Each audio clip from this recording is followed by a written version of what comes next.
Hello friends, please like and subscribe to the channel and enjoy the stories. It started on a rainy Tuesday afternoon. I was sitting in my favorite coffee shop, the kind of cozy nook where the walls are lined with books no one reads, and the air smells like cinnamon and hope. The rain had turned the streets outside into rivers, and people hurried past the window, their umbrellas like colorful mushrooms bobbing along a wet forest floor. That's when I saw her. She had a yellow umbrella, bright, sunshine yellow, glowing like a promise in the grayness of the day. She stood under it at the crosswalk, tapping her foot to some rhythm only she could hear. Her long, dark hair was damp at the edges, curling slightly in the humidity. She looked up at the sky as though daring it to rain harder, and then she smiled. Not at anyone, just to herself. I swear, it was the kind of smile that could make flowers bloom in winter. I was mesmerized. So much so that I didn't notice my latte tipping over until the warm liquid spread across the table, soaking my notebook and dripping onto my jeans. I muttered a curse under my breath and grabbed a handful of napkins, but when I looked up again, she was gone. The yellow umbrella had disappeared into the labyrinth of city streets. For weeks I couldn't stop thinking about her. Who was she? Why was she smiling in the rain? And more importantly, would I ever see her again? I even started sitting by the coffee shop window every time it rained, hoping for a glimpse of that umbrella. Then, one day, fate decided to be kind. It was another rainy afternoon, and I was walking home from work. My umbrella had betrayed me halfway through the downpour, and I was soaked to the bone, trudging along like a disgruntled cat. That's when I saw it. The yellow umbrella. It was outside a small used bookstore on 3rd Avenue. She was there, holding the umbrella in one hand and flipping through a tattered copy of Pride and Prejudice with the other. My heart skipped a beat, then decided to sprint like it was running a marathon. I stood there like an idiot, debating whether to approach her or just keep walking. What if she thought I was a creep? What if she didn't remember me, or worse, had never noticed me in the first place? But then she looked up. Our eyes met, and she smiled. "Hey," she said, as if we were old friends meeting by coincidence. "You're the guy from the coffee shop, right? The one who spilled his drink?" I blinked, caught completely off guard. "You noticed me?" She laughed, a sound like warm honey. "Of course I did. You were staring at me like I'd just fallen out of the sky." My ears burned. Sorry about that. You have a really unique umbrella." She tilted her head, studying me. "It's not the umbrella you noticed, though, was it?" I opened my mouth to protest, but she held up a hand, still smiling. "It's okay. I'm flattered." That was how I learned her name, Mia. She loved rainy days because they reminded her of home, a small town on the coast where storms were frequent but always beautiful. She adored books, especially classics, and had a knack for finding the coziest little spots in the city to read. We ended up talking for hours that day, walking through the rain like we were the only two people in the world. By the time we exchanged numbers, I was already falling hard. Over the next few months, Mia and I became inseparable. Every date felt like an adventure, even if we were just wandering aimlessly through the city. She had this way of making everything feel magical, whether it was cooking a simple dinner together or lying on the floor, listening to music while the rain pattered against the windows. She taught me how to dance in the rain, quite literally. One evening, during a thunderstorm, she dragged me outside and spun me around in the downpour. At first, I felt ridiculous, but then I saw the joy in her eyes, and I couldn't help but laugh. That moment, with her hair plastered to her face and her laughter echoing through the storm, is one I'll never forget. But life isn't a fairy tale, and we had our challenges. Mia struggled with anxiety, and there were days when she'd retreat into herself, unable to face the world. I did my best to be there for her, to remind her that she wasn't alone. And in turn, she helped me face my own insecurities, the fear that I wasn't enough, that I didn't deserve someone as radiant as her. We weren't perfect, but we loved each other fiercely. 1 year later, on another rainy afternoon, I proposed to her. It wasn't a grand gesture, just the two of us under her yellow umbrella, standing in the park where we'd had our first picnic. She said yes, tears mixing with the raindrops on her cheeks. Now, every time it rains, I'm reminded of the day I met Mia, the girl with the yellow umbrella who taught me how to find beauty in the storm. I never imagined love would find me at the lowest point of my life. It began 3 years ago on a rainy evening in November. I was 26, overworked, and nursing a heart shattered by a breakup that had drained every ounce of trust and hope I had left. My apartment was cold, my fridge was empty, and my will to engage with the world felt equally barren. That night, as the rain drummed relentlessly against my window, I ventured out to grab dinner. I forgot my umbrella, and by the time I reached the small cafe around the corner, I was drenched. Frustrated, I sat at the counter, ordering whatever was cheapest on the menu, a plain black coffee and a bagel. It felt like the universe's way of cementing the misery of my day. That's when she walked in. I didn't notice her at first. The cafe was nearly empty, except for a couple by the window and me at the counter. She ordered something with a voice so soft I barely caught it. What I did catch was her struggling with her wallet. It slipped out of her hands, scattering coins and cards onto the tiled floor. I felt compelled to help, and before I knew it, I was kneeling beside her, picking up coins and offering an awkward, "Here you go." She smiled at me, a genuine, warm smile that lit up her entire face. "Thanks," she said, her cheeks slightly pink. "Guess it's not my day." I don't know what made me respond the way I did. Maybe it was her smile or the fact that misery loves company, but I said, "It's not mine either. Maybe we're even." She laughed, really laughed, like my comment was the funniest thing she'd heard all day. And suddenly, the rain didn't seem so gloomy. We ended up talking. Her name was Emma. She was an artist who had just moved to the city and was feeling a little lost. She loved coffee, hated mushrooms, and adored thunderstorms, which I found ironic given the downpour outside. Before I left, she handed me a small sketch she'd done on a napkin. A cartoon version of me, sitting on the cafe stool, with a tiny rain cloud over my head. "For your bad day," she said. That napkin became the beginning of everything. I didn't even have to ask for her number. She wrote it on the back of the sketch. I called her the next day, something entirely out of character for me. I'm usually hesitant, shy, but with Emma it felt different. We started meeting regularly. Coffee turned into walks in the park. Walks in the park turned into late-night phone calls. Late-night phone calls turned into movie nights where we'd fall asleep on opposite ends of the couch, only to wake up tangled together. I learned so much about her over the months we spent together. She was the kind of person who made everything feel like magic. She painted murals on her apartment walls and once spent an entire weekend teaching neighborhood kids how to draw. She made me see life differently, brighter, fuller. One night, after a year of dating, we sat on the rooftop of her apartment building, looking out over the city lights. She brought out her sketchbook and handed me a drawing. It was a picture of a house, simple and cozy, surrounded by a lush garden. In the corner, she had drawn 2 figures, us. "This is how I see our future," she said softly, her voice trembling. I looked at her and realized in that moment I wanted that future too.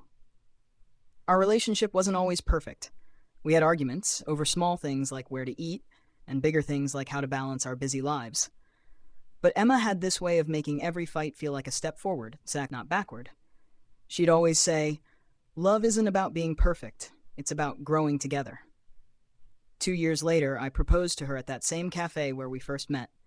I had the staff save our usual seats and even recreated the scene with a sketch I had drawn this time. Her, holding an umbrella over both of us, shielding me from the rain. When she said yes, the entire cafe erupted into applause. We've been married for a year now, and every day feels like the sketch she showed me on that rooftop. Our house isn't exactly like the one she drew. It's smaller, but it's ours. She still paints on the walls, and I still keep that first napkin sketch tucked away in my desk drawer.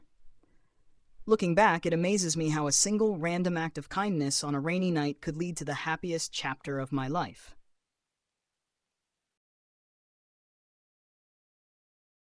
Part 1. The Beginning. It all started during my second year at university. I was juggling too many things: part-time work, a demanding double major, and my admittedly overambitious attempts to finish every fantasy novel in the library. The library had always been my sanctuary. I loved the smell of old books, the soft hum of whispers, and the comforting presence of students lost in their own worlds. That day was no different. I had staked out my usual spot near the tall windows overlooking the campus courtyard. I was halfway through taking notes on a particularly dense biology textbook when I noticed someone sitting at the table across from me. He wasn't like anyone I'd seen before. Dark, wavy hair that fell over his forehead, a pair of wire-rimmed glasses perched on his nose, and a sweater that looked just a little too big for him. But what caught my attention was the way he was reading, so intensely, as if the book in his hands held the secrets of the universe. I told myself to focus on my notes, but my gaze kept drifting back to him. I was intrigued, not just by his appearance, but by the aura of quiet mystery around him. Who was he? What was he reading so passionately? Part 2. A shared interest. Over the next few weeks, I noticed him more often in the library. He always sat at the same table, always buried in a book. We never exchanged a word, but somehow a rhythm formed between us. One day, I worked up the courage to peek at the cover of the book he was reading. It was The Name of the Wind by Patrick Rothfuss, one of my all-time favorites. I smiled to myself, thinking about all the nights I'd spent lost in Kvothe's world. The next day, I decided to bring my own copy of the book. When I sat down across from him and placed it on the table, his eyes flicked up to meet mine for the first time. There was a moment of silence, and then he smiled, a small, shy smile that made my heart do a little somersault. "You like Rothfuss?" he asked softly. From that moment, the library became more than just a place to study. We started talking, first about books and then about everything else. His name was Ethan, and he was a philosophy major with a love for storytelling. He had a dry sense of humor that always caught me off guard, and he listened, really listened, when I talked. Part 3. The Turning Point. One rainy evening, after weeks of growing closer, Ethan and I found ourselves in the library well past closing time. We hadn't noticed the staff locking up until the lights flickered. "Well, I guess we're stuck here," Ethan joked, though there was a nervous edge to his voice. I laughed, though my heart was pounding. We ended up sitting by the windows, watching the rain pour down in sheets. The campus looked almost magical, illuminated by the soft glow of streetlights. "I don't know if I've ever told you this," Ethan began, his voice barely above a whisper, "but meeting you, it's been the best part of my year." I turned to look at him, surprised. His usual confidence was replaced with vulnerability. Before I could respond, he added, "I know we've only been friends for a little while, but I didn't let him finish." I leaned in and kissed him, a soft, tentative kiss that felt both terrifying and exhilarating. When we pulled back, we both started laughing, partly from relief and partly from pure, unfiltered joy. Part 4. Building a life together. From that night on, Ethan and I were inseparable. We still spent hours in the library, but now it wasn't just about books. It was about stolen kisses between the shelves, whispered conversations about our dreams, and plans for a future we were slowly building together. Ethan taught me to slow down and appreciate the beauty in small moments. I, in turn, helped him find the courage to share his writing with others. His stories were brilliant, full of wit and heart, and seeing him grow into his confidence was one of the greatest joys of my life. A year after we graduated, Ethan proposed in the very spot we first met. He didn't have an elaborate plan, just a simple, heartfelt speech and a ring he'd saved up for months to buy. Of course, I said yes. Epilogue. It's been 5 years since that rainy night in the library. We've built a life filled with love, laughter, and a shared bookshelf that's always overflowing. Sometimes, when I see him lost in a book, I'm reminded of the shy, mysterious boy I first noticed across the table. And I can't help but smile, knowing that the best stories are the ones we write together. Edit. Wow. Thank you for the awards. I didn't expect this story to resonate with so many people. For those asking, yes, we still visit that library every anniversary. It's our little tradition. I've always believed love comes when you least expect it. You hear that so often, it feels like a cliche, but for me it turned out to be true.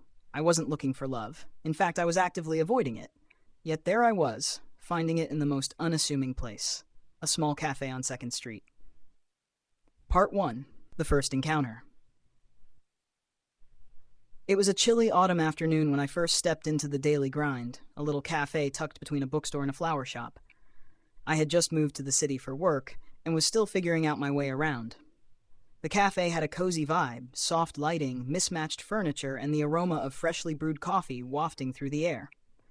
I ordered my usual, a black coffee, and sat by the window, pulling out my laptop to work on a report. That's when I noticed her. She was behind the counter, struggling to balance a tray of mugs while taking an order from a customer. Her hair was tied back in a messy bun, and her apron was slightly crooked. But what struck me was her laugh, a melodic sound that seemed to light up the entire room. I didn't think much of it at first. She was just another barista, and I was just another customer. But then, as fate would have it, she walked over to my table with my coffee and spilled it all over my laptop. "Oh my God, I am so sorry," she exclaimed, her face turning a deep shade of red. I should have been upset. I really should have. But the way she panicked, apologizing profusely and offering to pay for the damage, made it impossible to be mad. I found myself laughing instead, trying to reassure her that it was fine. That's how I learned her name, Claire. Part 2. The Growing Friendship. After that incident, I started visiting the Daily Grind more often. At first, it was because I had to sort out the mess with my laptop. Claire insisted on covering the repair costs, and we exchanged numbers so she could transfer the money. But even after that was resolved, I kept going back. Maybe it was the coffee, or maybe it was the way Claire always greeted me with a warm smile and a sarcastic comment about how she was banned from serving me drinks. We started talking more.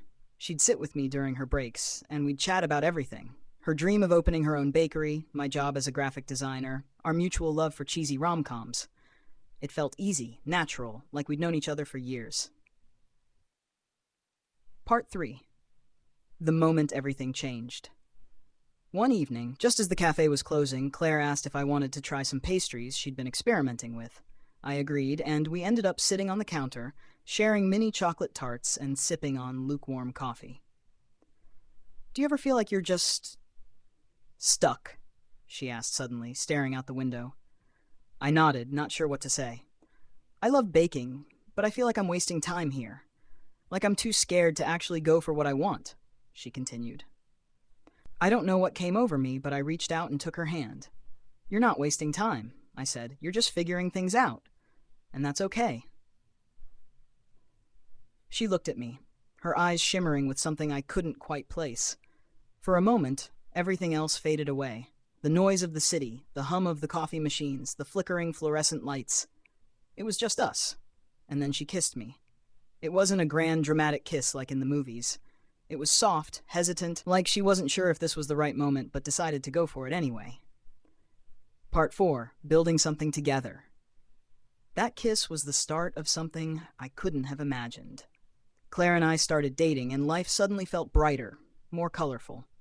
She brought out a side of me I didn't know existed, a side that was willing to take risks, to dream bigger. A few months into our relationship, I helped her create a website and branding for her bakery idea. We worked late into the night, brainstorming names, designing logos, and planning a business strategy. It wasn't easy, but seeing her passion reignited something in me. A year later, Claire opened her bakery, Sweet Haven. It was a small shop, just a few blocks away from the Daily Grind, but it quickly became a hit. Watching her beam with pride as customers praised her pastries was one of the happiest moments of my life. Epilogue: A Forever Kind of Love. It's been 5 years since that first spilled coffee. Claire and I now share an apartment above her bakery. I still help with the graphic design and marketing, and she still insists on experimenting with new recipes, even if it means the kitchen looks like a powdered sugar bomb went off. Every morning I sit by the window with a cup of coffee, watching her set up the shop. And every morning, I'm reminded of how lucky I am to have found her. Sometimes, love doesn't come in grand gestures or perfect timing. Sometimes it's a spilled coffee and a shy laugh that change everything. Edit. Thank you for all the kind comments and awards. For those asking, yes, Sweet Haven is still going strong. If you're ever in the area, stop by for a chocolate tart. They're Claire's specialty.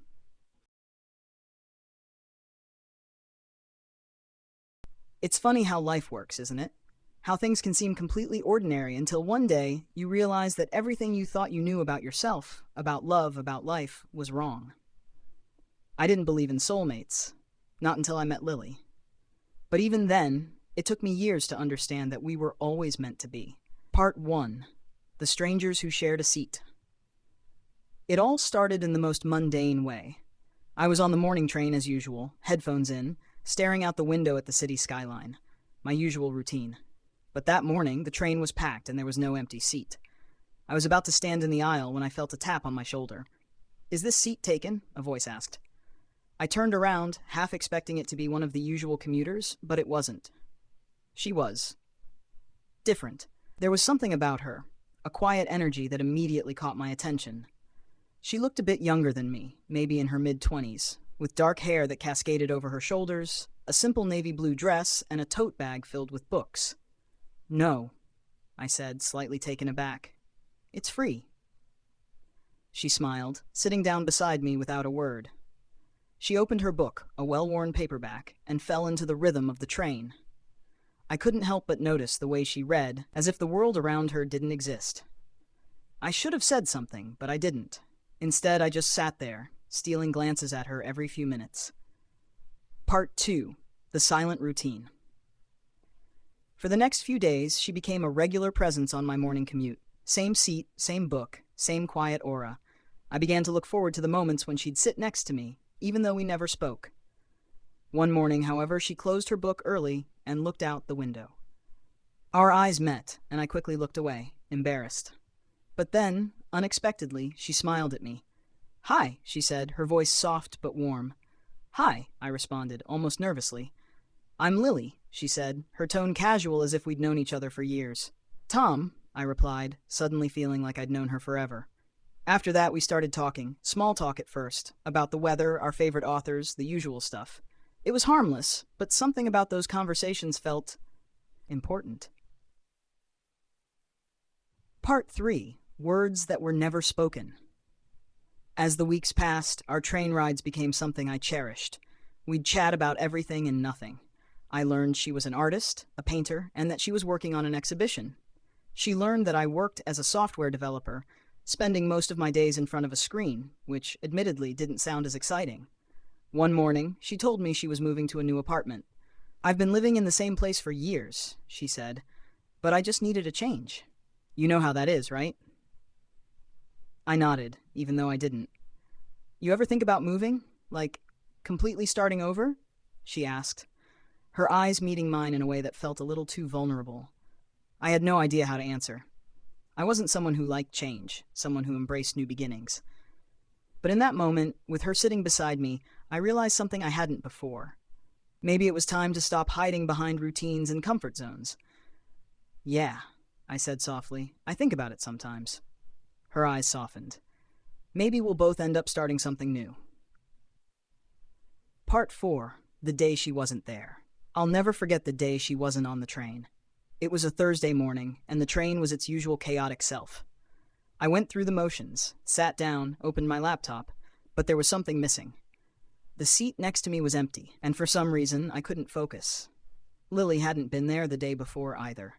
I brushed it off, telling myself she was probably just busy. But as the days passed and I didn't see her again, I started to worry. I thought about asking around, but I didn't. I didn't want to seem weird or intrusive. Part 5. The Reunion. It was a week later when I finally saw her again. She looked just the same, except there was something different about her. She seemed tired, but there was still that quiet energy, that smile that made everything else fade away. "Lily," I called out, standing up as she boarded the train. She smiled when she saw me, though it was a little more hesitant than usual. "I'm sorry," she said, sitting down beside me. "I've been busy. My exhibition is coming up, and I've been running around with 1,000 things to do." "Sounds exhausting," I said, offering a half smile. She nodded, but then her expression shifted, like she was about to say something important. She opened her mouth, but then closed it again. "You okay?" I asked, suddenly feeling like there was more to the story. She hesitated before finally speaking. "I had to move out of my apartment. It's been a lot, Tom." I wanted to say something comforting, something that would make her feel better, but I didn't know what to say. Instead, I just nodded. "I'm sorry," I whispered. She smiled, a little sadly. "It's okay, I don't know what I'm doing anymore." I reached over, placing a hand on hers, the words that had been sitting in my chest for so long finally spilling out. "You don't have to do it alone." Part 6. The Letters We Never Sent. A few weeks later, we went for a walk through the city. It was autumn, and the air was crisp with the promise of change. We ended up at a small park, where we sat on a bench overlooking a pond. The conversation drifted to the topic of regrets, of things we never said. "I always thought I'd be more, Lily said, looking out at the water. "I thought I'd be someone different by now." I wanted to say something, but the words were hard to find.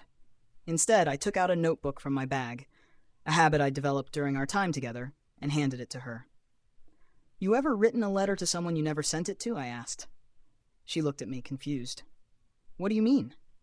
"I don't know, just a letter. To yourself, to someone you care about, to the people who've shaped you." She took the notebook and began to write. I watched her, wondering if this would be a moment we'd look back on and remember forever. When she was done, she handed it back to me. "I guess I just needed to tell someone that I'm not as lost as I thought." I smiled, realizing that I wasn't either. Epilogue: The Love We Found. Lily and I never sent those letters. We never needed to. Instead, we found something better. The quiet, imperfect love that doesn't need grand gestures or dramatic moments to prove that it's real. We still take the train together, still share coffee, still write things down in notebooks we never show anyone else. And when I look back at that rainy Thursday morning, I realize that sometimes the most beautiful stories are the ones that happen without you even realizing it. We didn't need a letter to tell us we were meant to be together. We knew without a word. Edit. Wow, I didn't expect this to get so much attention. Thank you for the kind comments. For those asking, Lily's exhibition went really well, and we've been working on a collaborative project together, writing and painting. It's funny how life works. How the smallest moments, the ones we often overlook, can change everything. How a simple glance, an innocent conversation, can slowly transform into something that feels like destiny. That's how it happened for me. Something that started with a broken book, a quiet corner of a cafe, and a conversation that changed my world. Part 1. The Broken Book. I remember the first time I saw her. It was a rainy Saturday, the kind of day that forces you to seek refuge indoors. I had gone to my favorite cafe to escape the dreary weather, and as usual, I ordered my coffee and settled in a corner with a book I'd been meaning to read for months. The cafe wasn't crowded, just a few people scattered about. That's when I noticed her. She was sitting at the table across from mine, her eyes glued to a book, the pages creased and worn. There was something so captivating about her. Maybe it was the way her dark hair framed her face, or how she furrowed her brow as if trying to solve the greatest mystery. Or maybe it was the way she seemed to lose herself in the world between the pages. But then disaster struck. Her book, old and fragile, slipped from her hands and tumbled to the floor with a loud thud. Startled, she bent down to pick it up, but I beat her to it, grabbing it just as she reached for it. "Oh no, I'm sorry," she said quickly, her face flushed with embarrassment. I should have been more careful. "It's just, this book means a lot to me." I handed it to her with a smile. "Don't worry about it. I think it's been through worse." She took it from me, her fingers brushing mine for a brief second. The touch was electric, and for a moment neither of us spoke. "Thanks," she said, breaking the silence. "I'm Kate, by the way." "I'm Ethan," I replied. "Nice to meet you." She smiled, and I couldn't help but notice how warm and genuine it was. Part: The Connection. For the next few weeks, we saw each other every Saturday at the same cafe. Sometimes we'd exchange polite nods or brief hellos. Other times we'd share a table, quietly reading or writing. I always made sure to get there early enough to secure the seat across from her. It wasn't that I was stalking her, but there was something magnetic about her presence. One day, she didn't show up.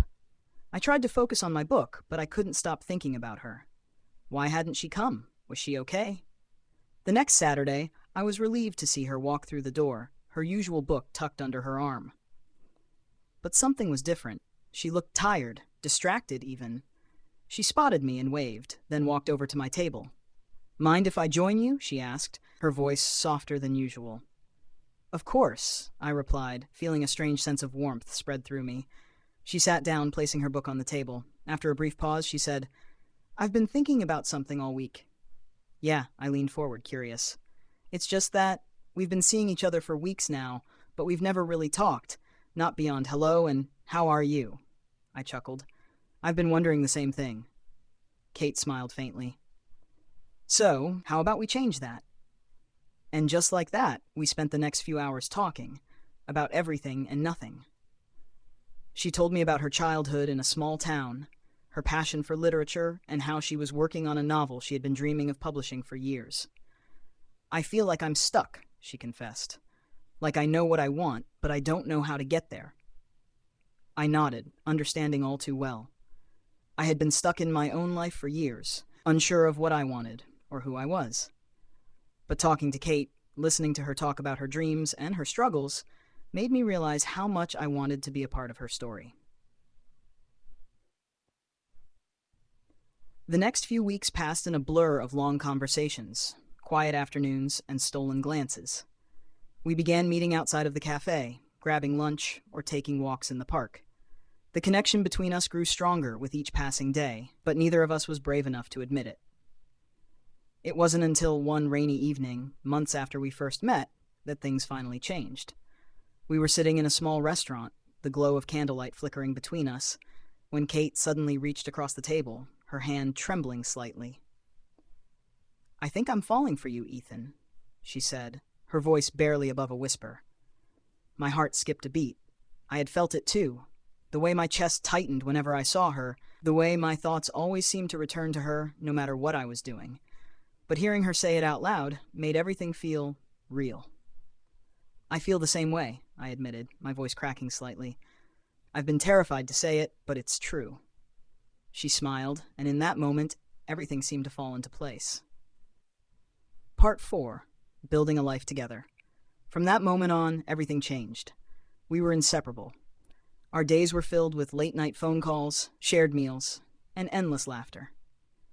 We started planning our futures together, talking about where we would live, the places we would visit, and the dreams we would chase. Kate finished her novel, and with my encouragement, she submitted it to a publisher. She was nervous, but I believed in her more than she believed in herself. When she received the acceptance letter a few months later, we celebrated like it was the greatest victory in the world, because to us, it was. A year later, I proposed to her in the same cafe where we'd first met. It was a simple moment, no grand gestures or elaborate speeches, just me, her, and a promise that we would continue to write our story together. "Yes," she said, her eyes glistening with tears. "Yes, I'll marry you." Epilogue. Now, years later, we're still building that life together. We live in a small house filled with books, laughter, and the warmth of shared memories. Kate's career as a writer has flourished, and we've traveled the world, ticking off items from our bucket list one by one. And every time I see her, whether it's in the quiet moments when she's lost in her books, or in the loud, chaotic moments when life gets overwhelming, I still feel that spark, the one that started with a broken book and a chance meeting. Because sometimes love isn't something you search for, it's something that finds you when you least expect it, written in the stars, waiting to be discovered. Edit. Thank you all for the kind comments and support. It's been an incredible journey, and I'm so grateful to share it with all of you. For those asking, Kate's book is now available online under the title Echoes of the Past. It's a historical fiction novel about love, loss, and the stories that shape us. I never believed in love at first sight. I thought it was just something people said to romanticize their relationships. That is, until I met him. It all started during my second year of college. I had just transferred to a new university in a different city and didn't know anyone. The change was overwhelming. It was a large campus, filled with hundreds of students, and I felt invisible in the crowd. My introverted nature made it harder to connect with people, so I spent most of my time in the library, studying or reading books. One rainy afternoon, I was sitting in the library, immersed in a textbook, when I heard a soft cough. I glanced up and saw him standing there. His name was Jake. He was tall, with messy brown hair that always seemed to fall into his eyes, and he wore the kind of glasses that made him look like a charming, disheveled professor. He looked a bit flustered, holding a coffee cup in one hand, his other hand nervously adjusting his backpack. "Excuse me," he said, his voice surprisingly soft but confident. "I think you're sitting in my seat." I looked around and realized I had accidentally taken the seat next to his usual spot. Embarrassed, I apologized and quickly gathered my things. As I stood up, he chuckled. No, it's fine. I don't mind moving. It's just, you seem like someone who enjoys the quieter corners of the library, too. I thought I'd get here early to grab my spot, but I didn't realize someone else had the same idea." His smile was warm, and something about it made my heart race. It was the kind of smile that made you feel like you were the only person in the room. I told him it wasn't a big deal, and we laughed awkwardly before I moved to a different seat. We exchanged a few more polite words before returning to our studies. I didn't think much of it at the time, but the encounter stuck with me. For the next few weeks, I found myself hoping to see him again. And I did. Every day, at the same time, Jake would show up to the library, sit in his seat, and we'd exchange a few pleasantries. Over time, our conversations became longer, more personal. He'd tell me about his love for philosophy, his obsession with obscure films, and how he'd gotten into the university's research program despite feeling like an outsider.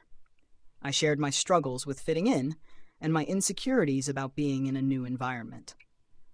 We discovered that we had a lot in common, both introverted, both passionate about learning, both a little nervous about opening up to people. One day, after a particularly long conversation about our favorite books, Jake hesitated before asking, "Would you like to grab a coffee sometime? Outside of the library?" I was surprised but thrilled. My heart skipped a beat and I could feel a blush creeping up my neck.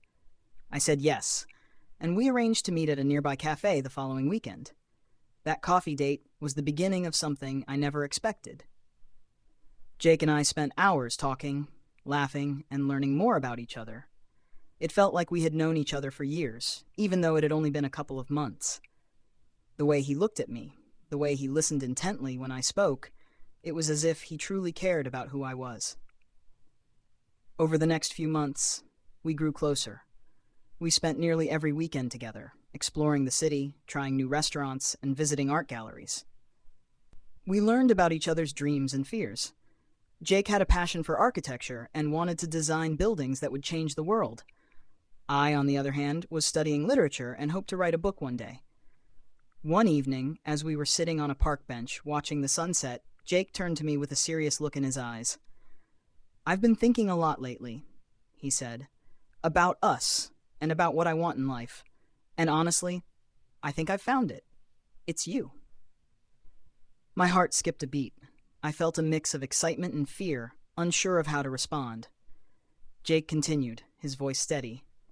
"I've never felt this way before. You've made me see the world in a different way, and I think I'm falling in love with you." I sat there, frozen. My mind was racing, but all I could do was smile. I had never thought I'd hear those words from someone, let alone from Jake, someone I had come to admire and care for so deeply. "I think I'm falling in love with you too," I finally whispered, the words coming out in a rush. From that moment, everything changed. Our relationship grew deeper, and we supported each other through the ups and downs of college life. We celebrated our successes and helped each other through our failures. Jake helped me gain the confidence I had been missing, and I encouraged him to take risks with his work. We were each other's anchors, and I knew I couldn't imagine my life without him. But our love story wasn't without challenges. There were moments when we faced doubts, long distance during summer breaks, misunderstandings, and fears of what the future held. But no matter what, we always came back to each other, stronger and more certain of our feelings. A year after that first coffee date, Jake took me to the same park where we had shared our first real conversation. As the sun set once again, he knelt down on one knee, holding out a small velvet box. Inside was a simple silver ring with a small sapphire, a symbol of the quiet beauty I had found in him. "Will you marry me?" he asked, his voice filled with emotion. Tears sprang to my eyes. I had never imagined a love like this, deep, supportive, and unwavering. Yes, I whispered, unable to hold back my tears. Yes, I will. Our love story wasn't perfect, but it was ours, and that's what made it so special. This is a heartwarming love story, capturing the essence of a slow-blooming relationship that grew out of shared moments and deep connection. It's the kind of tale you might find on Reddit, where people share how they met and how love blossomed in unexpected ways.